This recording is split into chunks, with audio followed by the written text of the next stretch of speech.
पिछले क्लास में हम लोगों ने शब्द के मतलब अर्थ के आधार पर पढ़ लिए थे। अब हम लोग को पढ़ना है उत्पत्ति के आधार पर। तो पिछले वीडियो में हम उत्पत्ति के आधार पे आप लोग को तद्भव तत्सम बता दिए थे, क्योंकि उत्पत्ति के आधार पे जो शब्द होता है वो 5 प्रकार का होता है। एक होता है तद्भव, दूसरा होता है तत्सम, तीसरा होता है देशज, और चौथा होता है विदेशज, और पांचवा जो होता है वो होता है संकर शब्द। तो हम लोग तत्सम तद्भव पढ़ लिए थे। अब हम लोग पढ़ेंगे कि देशज शब्द क्या होता है, कि देशज शब्द किससे किससे मिलकर बने होते हैं, एक कैसे बनते हैं। तो देखिए हम यहाँ पे आप लोग का इसका डिफिनीशन बताए हैं। देशज शब्द जो है, देशज शब्द स्थानीय बोलियों से हिंदी में पाने वाले शब्द है, ठीक है।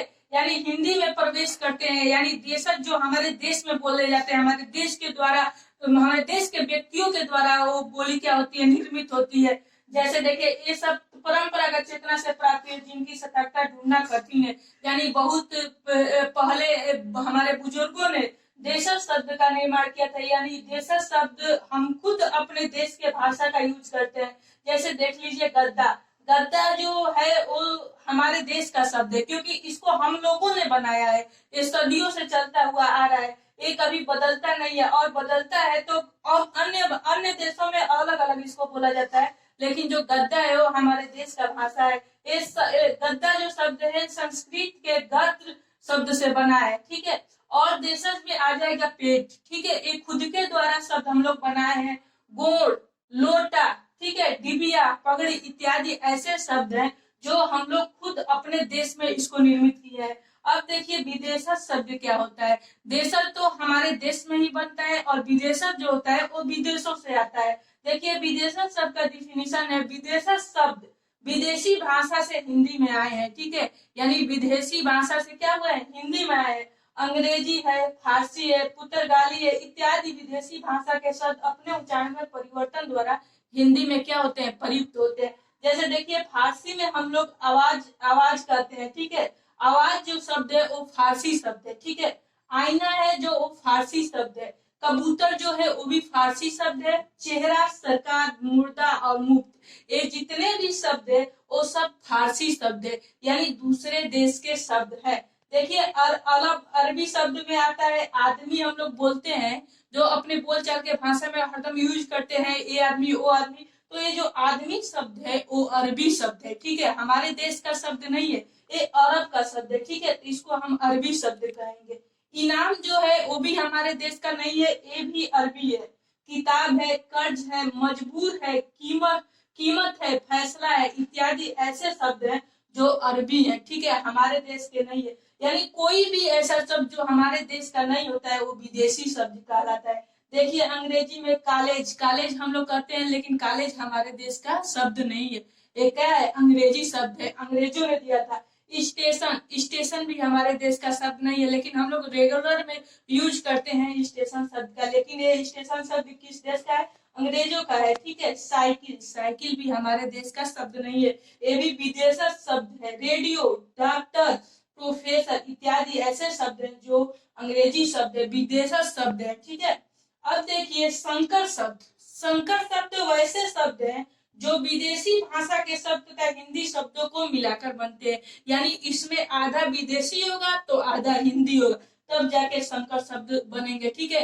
यानी संकर शब्द में क्या होगा, आधा हिंदी होगा और आधा क्या होगा, विदेशी होगा। तो चलिए इसका एग्जाम्पल अभी हम बताते हैं। संकर शब्द का एग्जाम्पल को कैसे होता है और कैसे संकर शब्द बनता है, आप लोग आसानी से 1 मिनट में समझ जाएंगे।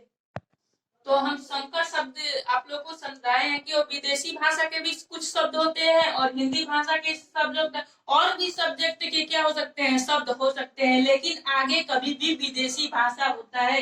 जैसे देखिए यहाँ पे लिखा है, इसका एग्जाम्पल संकर शब्द है रेलगाड़ी। यानी रेल जो है वो इंग्लिश शब्द है, और जो गाड़ी है वो क्या है, हिंदी शब्द है, ठीक है। रेल जो है इंग्लिश शब्द है और गाड़ी जो है हिंदी शब्द है, और जो ये दोनों जब आपस में मिलेंगे तब संकर शब्द की उत्पत्ति होगी, ठीक है। तो ऐसे ही टिकट घर, देखिए टिकट जो है वो इंग्लिश शब्द है और घर जो है वो हिंदी शब्द है। टिकट क्या है, टिकट अंग्रेजी शब्द है और घर क्या है, हिंदी शब्द है। और जब अंग्रेजी और इंग्लिश और हिंदी आपस में मिलेंगे तो संकर शब्द का उत्पत्ति होगा। वैसे ही ऑपरेशन कच्छ, जो कच्छ है वो संस्कृत शब्द है। कच्छ क्या है? संस्कृत शब्द है। और ऑपरेशन क्या है? इंग्लिश शब्द है। जब ऑपरेशन और कच्छ मिल रहे हैं तभी भी यहाँ पे संकर शब्द की उत्पत्ति हो रही है। परीक्षा हाल, परीक्षा क्या है? परीक्षा इंग्लिश शब्द है और हाल क्या है? हिंदी शब्द है। तो यहाँ पे भी संकर शब्द परीक्षा। देखिए यहाँ पे मिस्टेक हो गया, ठीक है। ये जो परीक्षा है वो हिंदी शब्द है और ये हॉल है वो इंग्लिश शब्द है, ठीक है। यानी हिंदी इंग्लिश का कॉम्बिनेशन हो रहा है तो संकर शब्द की क्या हो रही है? उत्पत्ति हो रही है। यहीं पे देखिए परीक्षा बोर्ड, परीक्षा आपका क्या है? हिंदी शब्द है और बोर्ड क्या है? ये परीक्षा आपका हिंदी शब्द है और बोर्ड क्या है? इंग्लिश शब्द है, ठीक है। तो यहाँ पे भी संकर शब्द की उत्पत्ति हो रही। अब देखिए जो 4 नंबर है शब्द के प्रकार पढ़ रहे थे। 4 नंबर है रूपांतर के आधार पे शब्द। जो रूपांतर के आधार पे शब्द 2 प्रकार के होते हैं, एक होता है अविकारी शब्द, एक होता है विकारी शब्द।